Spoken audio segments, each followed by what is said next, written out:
सीधे लिए चलते हैं। चिराग पासवान प्रेस कॉन्फ्रेंस कर रहे हैं।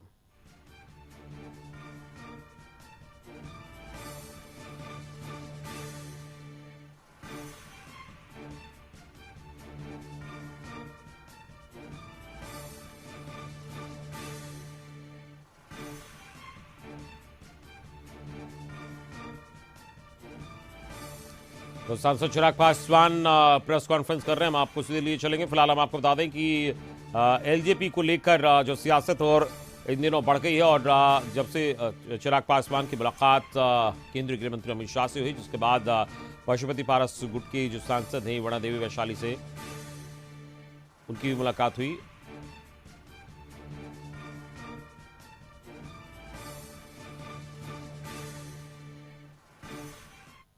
एहसास हुआ कि ये एक ऑनेस्ट अलाई की भूमिका में मुख्यमंत्री नीतीश कुमार जी नहीं रह सकते और उस वक्त पार्टी के द्वारा ये मंथन शुरू हुआ कि अब हम लोग को एनडीए से अलग हो जाना चाहिए क्योंकि उसमें मुख्यमंत्री नीतीश कुमार जी हैं।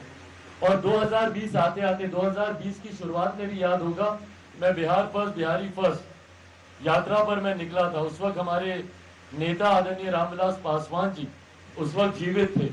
उनके रहते हुए ही मैं बिहार फर्स्ट बिहारी फर्स्ट यात्रा पर मैं निकला था और जिसमें मुख्यमंत्री जी की कई गलत नीतियों को हम लोगों ने उस वक्त उजागर करने का काम किया। ये बातें मैं आप लोग के समक्ष इसलिए बता रहा हूं क्योंकि कई बार ये भ्रम की स्थिति उत्पन्न की जाती है कि हम सब साथ लड़ना चाहते थे तो ये फैसला चिराग के द्वारा अकेले लिया गया। ये तमाम बातें उस परिप्रेक्ष्य में आप लोग के समक्ष मैं रखने का मैं प्रयास कर रहा हूँ।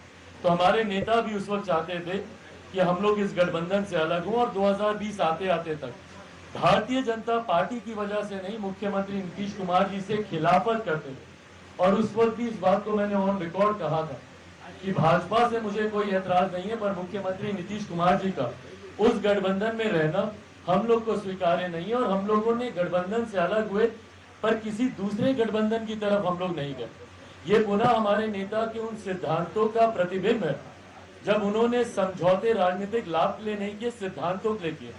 राजनीतिक लाभ के लिए अगर मैं समझौता 2020 में करता तो पहले तो एनडीए से ही अलग नहीं होता, और अगर एनडीए से उस वक्त में अलग नहीं होता, जितनी सीटें ये लोग मुझे लड़ने के लिए दे रहे थे उतनी लड़ता, अधिकांश जीतता। बिहार में मेरे 4 मंत्री होते, खुद 2020 से मैं केंद्र सरकार में मंत्री होता, या अगर किसी वैकल्पिक गठबंधन की ओर भी जाता तब भी राज्य सरकार में एक मजबूत स्थिति में मैं उस वक्त होता। पर ये तमाम फैसले अपने सिद्धांतों, अपने विचारधारा के आधार पर लिए गए। ये समझौता ना मेरे नेता, मेरे पिता ने कभी किया था, ना ये समझौता चिराग पासवान कभी करेगा। 2020 का फैसला और उसके परिणाम आप सबके समक्ष है।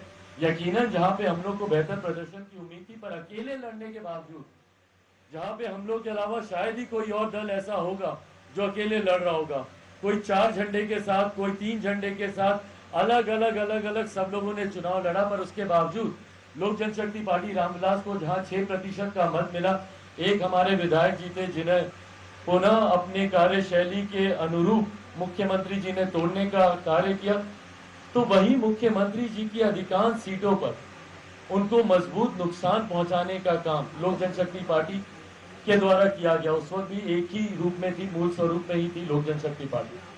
बहरहाल उसके बाद भी समय समय पर हम लोगों ने मुद्दों के आधार पर भारतीय जनता पार्टी का समर्थन हम लोगों ने हमेशा किया। आप सबने कई बार इस बात को कहा कि मैंने प्रधानमंत्री जी या केंद्रीय गृह मंत्री जी या भारतीय जनता पार्टी की कभी खिलाफत मैंने नहीं की। उसके कारण भी रहे, कई बार मुझे उकसाया भी गया, कई परिस्थितियां मेरे सामने रखी गई कि भाई आपका तो घर खाली करवा दिया, तो आपकी तो पार्टी तोड़ दी, तो आपका तो परिवार तोड़ दिया। फिर भी आप, क्योंकि ये सब सवाल अभी आएंगे आपकी तरफ से, मैं पहले ही इस पे एक स्पष्टता दे रहा हूँ, जब आप पूछेंगे मैं पुनः दोहराऊंगा।